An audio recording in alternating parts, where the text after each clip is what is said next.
What is up, guys? Welcome to the Q&A episode of the Patreon episode of the podcast episode. I'm joined... Sounds like you're having an episode, mate. I'm joined by the coach of the Pretenders, Grant McCann. How are you? I'm good, mate. Thank you.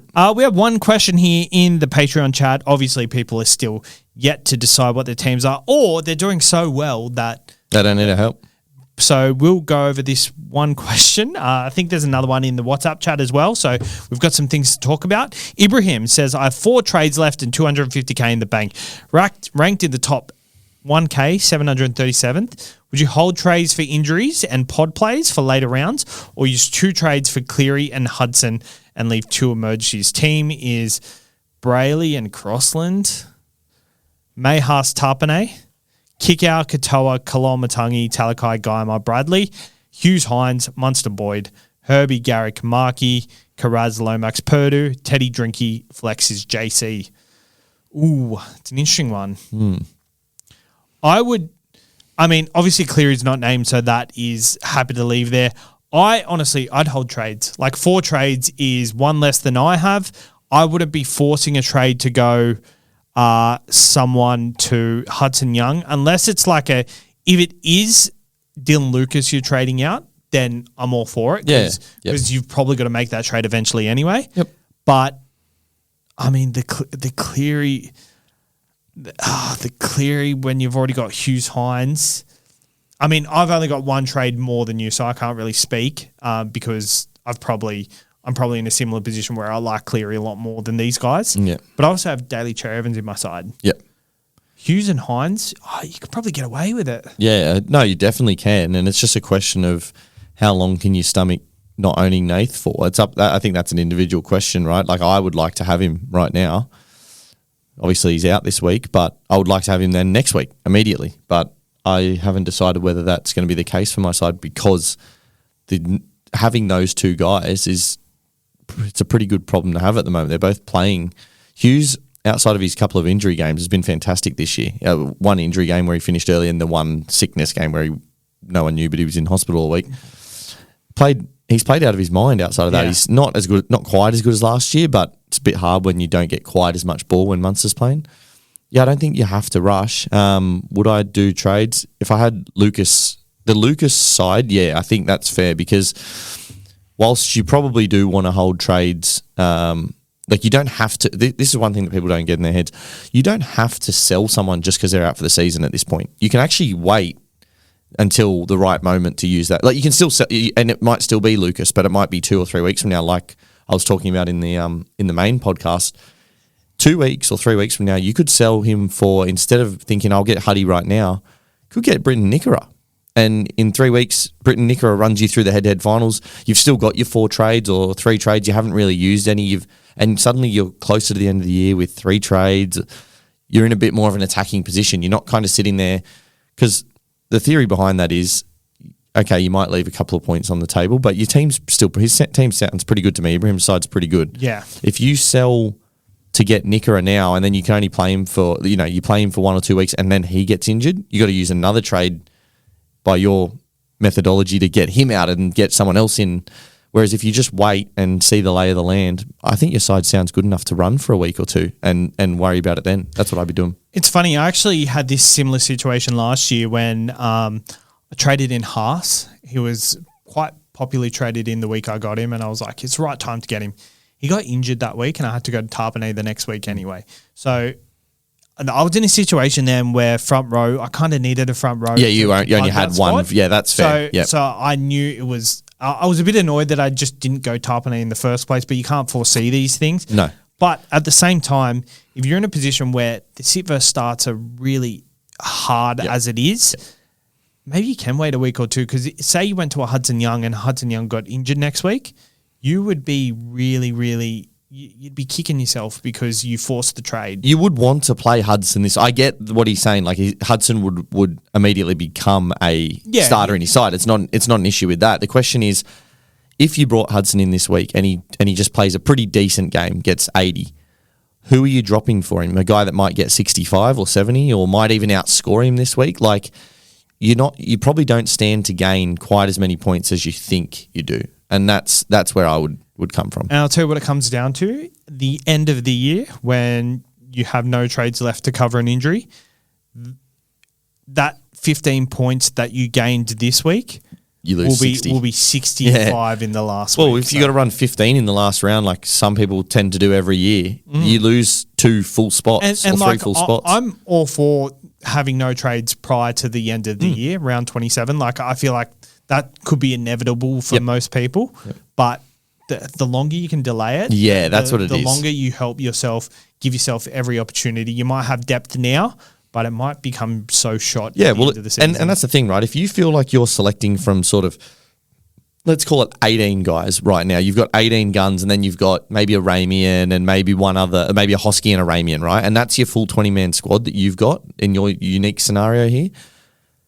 I would probably say, you can trade a bit more aggressively and get another gun because you just want a little bit more variety. But if you've got a squad of 20, 21 guns, I don't think you need to suddenly, you don't have to have everyone. It's not Pokemon. You don't have to catch them all.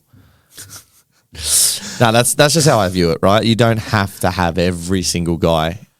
You can't have every single guy because then you'll have no trades. And then your 21 will become 20 when there's an injury and a suspension and you got 19 and everyone else will be like, it's okay, I'll use my trade. I did want Hudson and he might still be the guy I go to, but I'll just do it 2 weeks later at a time when I know I need to go to Hudson, not just because it looks pretty at the time. Yeah. We have one more question from Gaz. How many trades are you saving for the run home? When are you going to stop trading? So when do you feel like you're going to stop luxury trading? And what's your for emergency for rainy day fund? I'd like to use 2 more trades. So I have 8. I'm using 2 this week, so I'll have 6. I will be getting Haas guaranteed next week. No questions asked because my other front rower realistically at the moment is Tarpanay. And I think that's a decent upgrade. And then I'd like to get Nath. That's a luxury. That will be a luxury trade because it would be Hughes for Nath. I would say I'd like to stop trading as soon as possible because I think my side's pretty good.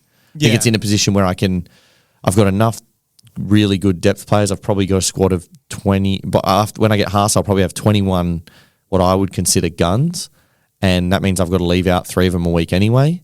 And from there on, I think that I'd rather have the trades in the bank at least until head-to-head finals. I might use another 1 or 2 to try and win some head-to-head finals and save the last, 1 or 2 for the very, very end of the season, 26, 27, and see if I can jump some ranks. But yeah, that's my theory.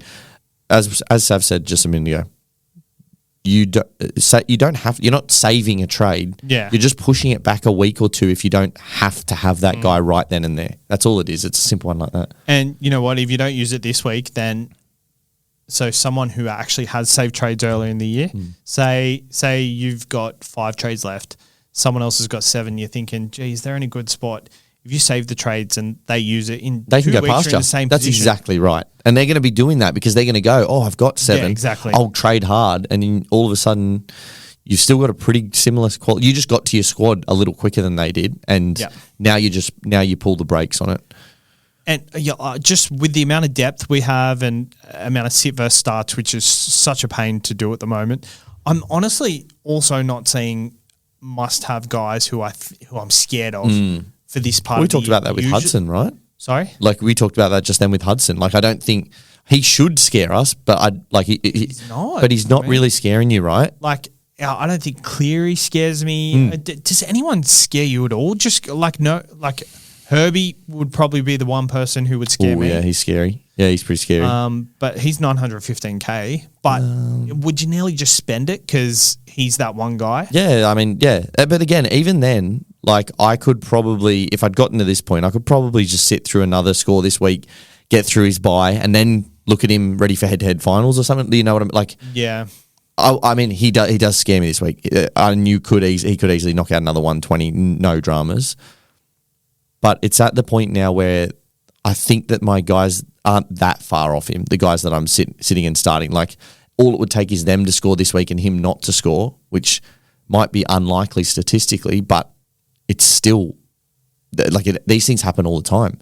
And if he's then got the bye next week, like I'd buy him, But I'm just saying it goes along with the same flow. Like, I wouldn't have to have Herbie this week if I didn't have him, although I would be scared shitless, if that makes sense. I would you could easily push it back a week or two, see what the lay of the land is in 2 weeks when he's off his bye, and maybe that trade has more value to you then. Maybe it's still Herbie, but maybe it's not from a guy that you would, should I keep this guy or a Karapani? Maybe you don't go Karapani to Herbie with all that cash you've got.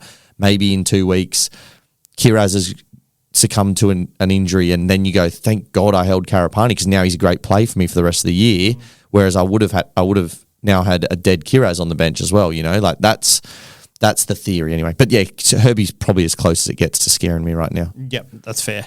All right, thanks for tuning in for this week's podcast. If you are in the Patreon and do need a question answered, then answer it in the Q&A thread or one of the chats. We will answer them, and we might do another podcast later in the week. I think it's this point of the year where last-minute decisions are more important than ever. Yeah, and we'll probably start to get more sit v starts, captaincy things. Yeah. Throw them in there, guys. Like, ask the questions. We want to hear them. We want to get to them. We do also understand that recording earlier in the week can be challenging for that. If you feel like your questions aren't getting answered at the right time, give us some feedback.